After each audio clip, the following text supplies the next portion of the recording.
बड़ी खबरों से लैस है। राजीव के पास एक बड़ी खबर है। बिल्कुल, अब कोरोना वैक्सीनेशन से जुड़ी हुई खबर आपको देते हैं। कोरोना वैक्सीनेशन से पहले मुख्यमंत्री योगी आदित्यनाथ बेहद सख्त नजर आ रहे हैं। जिले के आला अधिकारियों से वीडियो कॉन्फ्रेंसिंग के दरमियान मुख्यमंत्री ने अधिकारियों को साफ लहजे में चेतावनी दे दी है कि अगर थोड़ी भी लापरवाही बरती जाएगी तो संबंधित अधिकारी पर सख्त कार्रवाई की जाएगी और इसे सामूहिक गलती माना जाएगा। वहीं मुख्यमंत्री योगी आदित्यनाथ ने नाम न लेते हुए अखिलेश यादव के बयान पर पलटवार किया। सीएम ने कहा कि कुछ नेताओं के बयान पर बिल्कुल भी ध्यान देने की जरूरत नहीं है। कहीं से भी कोई शिकायत की गुंजाइश नहीं होगी। अगर शिकायत होगी और कहीं भी किसी ने इसके नाम पे अनावश्यक रूप से नेगेटिविटी पैदा करने का प्रयास किया तो जिलाधिकारी और सीएमओ की सामूहिक जिम्मेदारी उस संबंधित जनपद के अंदर इसके लिए मानी जाएगी। इसलिए पहले से ही उस प्रकार के लोगों की तैनाती, उस प्रकार की व्यवस्था वहां पे देना और किसी को भी इसका उल्लंघन न करने दें, इसके बारे में हम लोग तय कर लें। जिन लोगों के मन में नकारात्मकता है, जो लोग केवल हमेशा नकारात्मक ही सोचते हैं, नकारात्मक ही करते रहे हैं और करेंगे, वे लोग और उनसे जुड़े हुए लोग भी तमाम प्रकार की अफवाह फैलाने का प्रयास करेंगे। उन अफवाहों पे ध्यान न दें, इसके लिए हम लोग पहले से ही जागरूकता का कार्यक्रम, अलग अलग प्रकार से लोगों में अवेयरनेस के एक विशेष कार्यक्रम को भी आगे बढ़ा सकते हैं। और मुख्यमंत्री योगी आदित्यनाथ ने कोरोना वैक्सीनेशन को लेकर लखनऊ में हुई अहम बैठक के बाद प्रदेश में वैक्सीनेशन की पूरी प्रक्रिया की सिलसिलेवार जानकारी देते हुए बताया कि कोरोना वैक्सीनेशन 3 चरणों में पूरा होगा और अगले 1 हफ्ते में इसको लेकर हर जिले के स्थानीय प्रशासन को अपनी तैयारियां दुरुस्त कर लेनी होगी। प्रथम चरण में प्रदेश के 9 लाख हेल्थ वर्कर्स को हमें इस वैक्सीन को उपलब्ध करवाना है। इसके लिए जो भी व्यवस्थाएं होंगी, जिसमें समस्त सरकारी और गैर सरकारी स्वास्थ्य इकाइयों में कार्यरत जो अधिकारी हैं, कर्मचारी हैं, आशा वर्कर हैं, आंगनबाड़ी सुपरवाइजर, ये सम्मिलित हैं। आपके सामने पहले से स्पष्ट है, इसको आप नोट कर लें और इसको पूरी उसके साथ इसको वहाँ पे अपने जिले के अंदर पहले से इसको तैयारी कर लें। दूसरे चरण में जो फ्रंट लाइन वर्कर्स हैं, इन पर इन्हें वैक्सीन दिए जाने का प्रस्ताव है, जिसमें राज्य और केंद्र, जो केंद्रीय हमारे पुलिस बल हैं, उनसे जुड़े हुए सशस्त्र बल, होमगार्ड, जेल कर्मी, आपदा प्रबंधन और स्वयंसेवी संगठनों से जुड़े हुए या नागरिक सुरक्षा कार्यकर्ता, जिन्होंने आपके इस पूरे अभियान में एक सहयोगी की भूमिका में काम किया है। आपके यहाँ पहले से उसकी सूची बनी हुई है। इसके साथ ही राजस्व विभाग के वे कार्यकर्ता जिन्होंने सर्विलांस में और कंटेनमेंट जोन के समय सक्रिय योगदान किया है और जिनकी भूमिका भी रहेगी पूरे वैक्सीनेशन के कार्यक्रम में। तीसरे चरण में 50 वर्ष से अधिक आयु के लोग और 50 वर्ष से कम में वे लोग आएंगे जो डायबिटीज, सांस रोग, कैंसर, उच्च रक्तचाप या आदि किसी अन्य गंभीर बीमारी से ग्रसित हैं। उन लोगों पर टीकाकरण होना है और ये आपने सूची अपने अपने जनपदों में पहले से ही बना करके उसको वेरीफाई कर लें। राजीव, बहुत ही महत्वपूर्ण बातें मुख्यमंत्री ने कही। इससे पता चलता है कि गवर्नमेंट कितनी गंभीरता से इस वैक्सीनेशन ड्राइव को आगे बढ़ाने वाली है। बिल्कुल, माइक्रोस्कोपिक स्टडी की गई है हर बात की, इसमें कोई शक नहीं है। बढ़ते आगे, उत्तर प्रदेश के मुख्यमंत्री योगी आदित्यनाथ को कोविड नियंत्रण के लिए देश भर के साथ साथ WHO से भी सराहना मिल चुकी है और अब एक बार फिर से टाइम्स मैगजीन ने सीएम योगी आदित्यनाथ के कोरोना नियंत्रण के लिए उठाए गए कदमों की तारीफ की। दरअसल टाइम्स मैगजीन में एक रिपोर्ट प्रकाशित की गई है जिसमें उत्तर प्रदेश में कोरोना नियंत्रण के कामों को लेकर सीएम योगी आदित्यनाथ के नेतृत्व वाली सरकार की सराहना की गई है। दरअसल न्यूयॉर्क में आधिकारिक रूप से पब्लिश होने वाली मार्क बेनियॉफ की टाइम्स मैगजीन ने उत्तर प्रदेश के सीएम योगी आदित्यनाथ के कोरोना के दरमियान किए गए कार्यों पर यह रिपोर्ट प्रकाशित की है।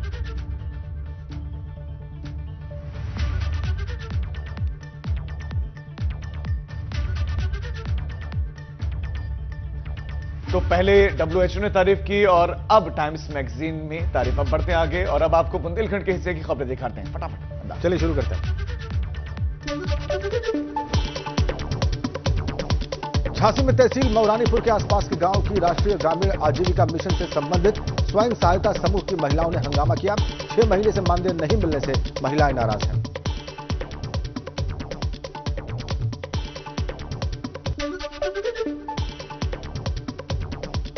महोबा महिला चिकित्सालय में ड्राई रन 2 अधिकारियों के बीच में विवाद के चलते अव्यवस्थाओं की भेंट चढ़ गया। महिला जिला अस्पताल में तैयारियों का जायजा लेने पहुंचे सीएमओ का अधूरी तैयारियों को लेकर सीएमएस के बीच में विवाद हो गया और इसे लेकर अस्पताल में कोरोना वैक्सीनेशन का काम अवरुद्ध होने लगा। हमीरपुर में अज्ञात कारणों के चलते घर में लगी भीषण आग, 8 बकरियों की मौत, घर में रखा सारा सामान जलकर खाक। बांदा में वैश्विक बीमारी कोविड-19 की वैक्सीन के टीकाकरण का स्वास्थ्य विभाग की टीम ने 6 जगहों पर ड्राई रन किया। स्थानीय राजकीय मेडिकल कॉलेज और जिला अस्पताल समेत नारायणी, अतर्रा, बिसंडा और बहेरी स्वास्थ्य केंद्रों पर टीम ने वैक्सीन का पूर्वाभ्यास किया।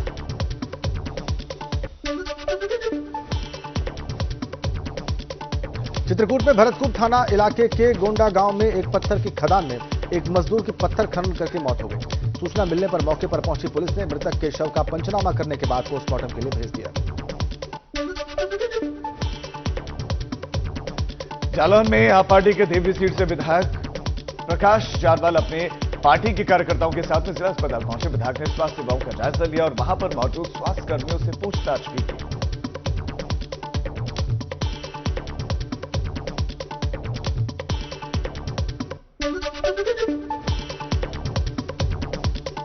ललितपुर के थाना बानपुर अंतर्गत चिरिया छतारा में पुलिस ने 20 लीटर कच्ची शराब और शराब बनाने वाला कच्चा माल बरामद किया है। शराब बनाने वाले एक शख्स को भी पुलिस ने गिरफ्तार कर लिया है।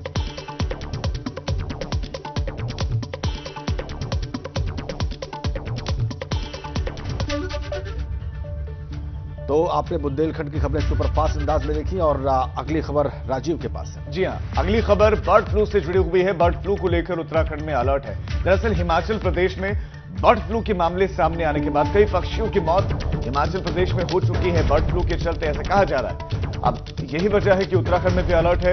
उत्तराखंड में हालांकि अभी तक कोई भी मामला सामने नहीं आया है, लेकिन एहतियातन प्रशासन ने यह अलर्ट जारी किया है। जितने भी बैराज हैं, जो झीलें हैं, जहां पर ये पक्षियां आते हैं, विचरण करते हैं, रहते हैं, तो ऐसे में वहां पर विशेष एहतियात बरता जाए। अगर किसी पक्षी की मौत होती है तो इसकी जानकारी तुरंत विभाग को बताया जाए ताकि जांच की जा सके। दरअसल हिमाचल प्रदेश, गुजरात, राजस्थान, इन जगहों से इस तरह के मामले सामने आए और यही वजह है कि अब उत्तराखंड में भी अलर्ट है। और इस खबर पर विनोद हमारे संवाददाता हमारे साथ जुड़ गया। विनोद, क्या अलर्ट है और तैयारियां क्या है?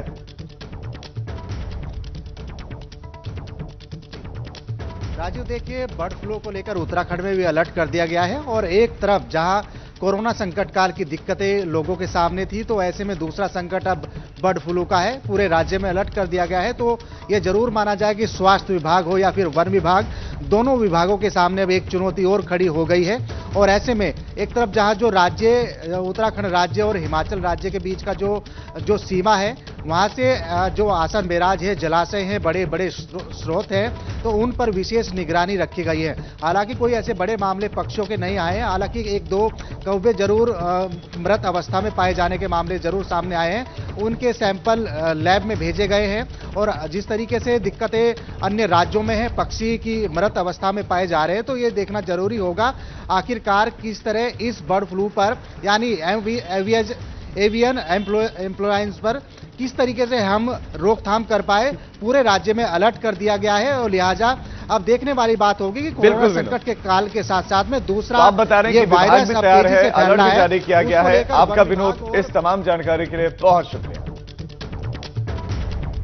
तो बर्ड फ्लू जो है वो उसका रिस्क भी बढ़ता जा रहा है राजीव। बिल्कुल, और ऐसे में प्रशासन पूरी तरह से अपने आप को तैयार बता रहा है और अलर्ट जारी किया है। बिल्कुल, चलिए अगली खबर का रुख करते हैं। मुरादनगर शमशान कांड में मुख्य आरोपी अजय त्यागी ने पुलिस पूछताछ में कई खुलासे किए हैं। पुलिस पूछताछ में ठेकेदार ने कमीशन देने की बात कही है और इसके बाद अब हड़कंप मचा हुआ है।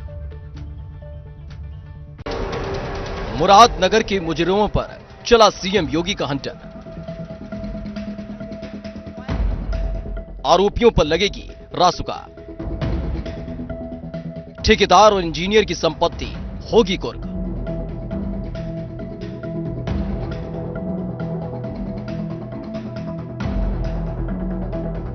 मृतक के परिजनों को मिलेगी 10 लाख की मदद। मेरे भतीजे के एक्सपायर हो गए, दोनों चले गए। कौन सा पता था कि उनकी अब वापसी नहीं हो पाएगी सामने। गाजियाबाद के मुरादनगर के शमशान घाट हादसे में 25 लोगों की मौत ने सबको विचलित कर दिया है। सबके दिल में इस हादसे को लेकर गुस्सा है, क्योंकि चंद पैसों के लालच और कमीशन खोरी ने 25 परिवारों में मातम पसरा दिया और उन्हें ऐसे जख्म दिए हैं जो किसी मरहम से नहीं भर पाएंगे। लेकिन जिन लोगों की वजह से यह हादसा हुआ, जो 25 लोगों की मौत के गुनहगार हैं, उन पर मुख्यमंत्री योगी आदित्यनाथ ने सख्त कार्रवाई करते हुए एनएसए यानी रासुका लगाने का आदेश दिया है। साथ ही आरोपियों की संपत्ति कुर्क करके नुकसान की वसूली का भी आदेश दिया है। साथ ही मुख्यमंत्री योगी आदित्यनाथ ने आरोपियों पर कार्रवाई के साथ ही गाजियाबाद के डीएम और कमिश्नर को नोटिस जारी कर चूक होने की वजह पूछी है कि आखिर 2 महीने पहले हुआ निर्माण कैसे एक ही बारिश में ढह गया। मुरादनगर हादसे में मृतकों के परिजनों को सीएम योगी ने 10-10 लाख की आर्थिक सहायता और जिन परिवारों के पास घर नहीं है उन्हें घर देने का ऐलान किया। गौरतलब है कि जब यह हादसा हुआ तब तुरंत सीएम योगी आदित्यनाथ ने इसका संज्ञान लिया था और मामले की जांच के साथ सख्त कार्रवाई का आदेश दिया था और कार्रवाई हुई भी। 24 घंटे के भीतर अधिशासी अधिकारी Niharika Singh, junior engineer Chandrapal, supervisor Ashish Kumar को गिरफ्तार कर लिया गया। सबको कोर्ट में पेश किया गया और 14 दिन की न्यायिक हिरासत में भेज दिया गया है। जिसके बाद तलाश थी इस हादसे के सबसे बड़े आरोपी ठेकेदार अजय त्यागी की, जिसकी तलाश में पुलिस की 4 टीमें लगी। 25,000 का इनाम घोषित किया गया। इनाम घोषित करने के 3 घंटे के अंदर ही मुख्य आरोपी ठेकेदार अजय त्यागी को उत्तराखंड से रात के करीब 12 बजे गिरफ्तार कर लिया गया। अब तक इस मामले में 4 आरोपी गिरफ्तार किए जा चुके हैं। EO Niharika Singh, JE Chandrapal, supervisor Ashish Kumar और ठेकेदार अजय त्यागी। 4 तारीख की प्रातःकाल को 3 नामजद अभियुक्त, जिसमें सुपरवाइजर आशीष, जेई और वहां के अधिशासी जो अधिकारी हैं, इन तीनों को पुलिस द्वारा गिरफ्तार करके जेल भेजा गया। वहीं विवेचना प्रचलित रखते हुए उचित धरपकड़ करते हुए 5 टीमें जो गठित की गई थी, उनके द्वारा मुख्य ठेकेदार, जिसपे ऊपर मेरे द्वारा 25,000 रुपए का इनाम कल शाम को रखा गया था, उसको भी देर रात्रि पुलिस द्वारा गिरफ्तार कर लिया गया है। इससे सघन पूछताछ अभी जारी है और इसको भी जेल भेजा जा रहा है। विवेचना अभी प्रचलित है। कठोरतम दंडात्मक कार्रवाई के लिए समस्त टीमों को अवगत करा दिया गया। आपको बता दें, गाजियाबाद शमशान घाट मामले में आरोपी इंजीनियर और ठेकेदार के खिलाफ रासुका लगाने के साथ ही उन्हें ब्लैकलिस्ट में डाल दिया गया है। लेकिन बड़ा सवाल ये है कि ये पूरा निर्माण नगर निगम की देखरेख में हुआ, मगर अब तक नगर निगम के चेयरमैन विकास तेवतिया पर कोई कार्रवाई नहीं हुई, क्योंकि जिन आरोपियों पर एफआईआर हुई है उनमें से एक अज्ञात का नाम भी है।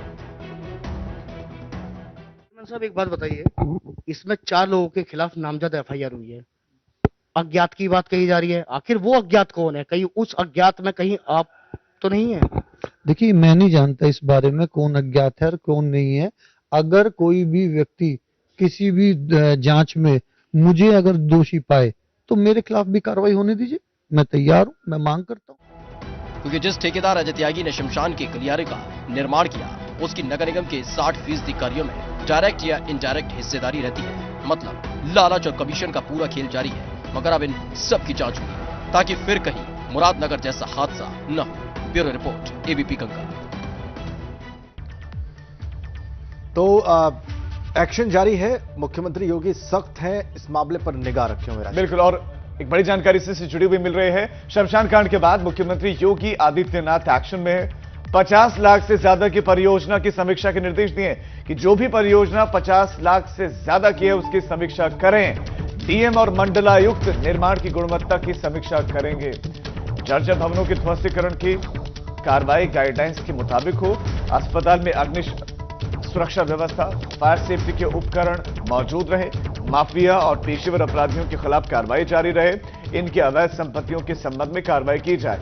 तो ये मुख्यमंत्री के निर्देश हैं। हालांकि आपको ये जानकारी दे दें कि ये निर्देश पहले भी जारी किए गए थे और यही वजह है कि नोटिस करके जारी कर पूछा गया है जिलाधिकारी कमिश्नर से कि आखिर इसका सत्यापन आपने, इसकी जांच आपने खुद क्यों नहीं की, गुणवत्ता की जांच, क्योंकि ये परियोजना भी 50 लाख से ज्यादा की थी।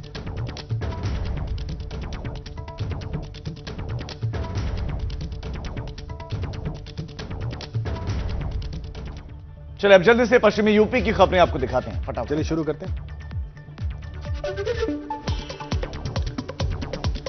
बागपत के खेकड़ा थाना इलाके के नंगलाबाड़ी की गौशाला में शॉर्ट सर्किट से आग लगने से बड़ा हादसा हो गया। यहां गौशाला में मौजूद 14 गोवंश की दर्दनाक मौत हो गई।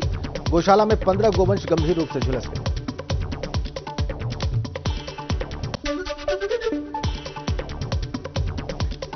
बुलंदशहर के गुलावटी में जहां पर एक दुकानदार जाति सूचक शब्द लिखे जूतों की बिक्री कर रहा है, मामला सामने आने के बाद हंगामा खड़ा हो गया। पुलिस ने दुकानदार के खिलाफ केस दर्ज किया।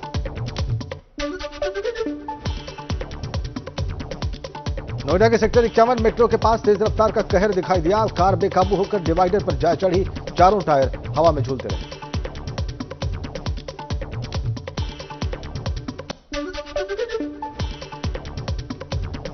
गाजियाबाद मुरादनगर शमशान घाट के मुख्य आरोपी कॉन्ट्रैक्टर अजय त्यागी को पुलिस ने कोर्ट में पेश किया है। अजय त्यागी ने कमीशन की बात कबूल की है। अब तक मामले में गिरफ्तारियां हो चुकी हैं।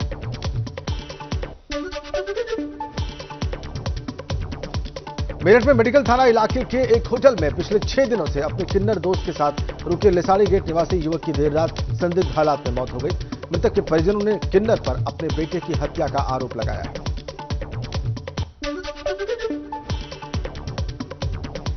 संपत्ति कर को लेकर एएमयू पर की गई नगर निगम की कार्रवाई पर एएमयू का जवाब सामने आया। नगर निगम ने जो कार्रवाई की है वो पूरा मामला हाईकोर्ट में विचाराधीन है और अलीगढ़ में जो कोर्ट है उसमें भी विचाराधीन है।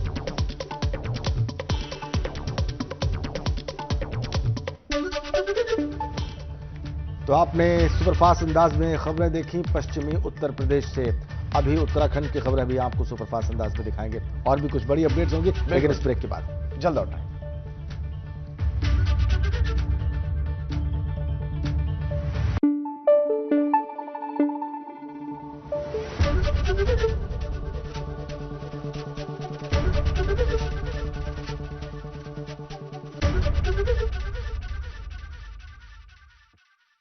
कुछ भी ठंड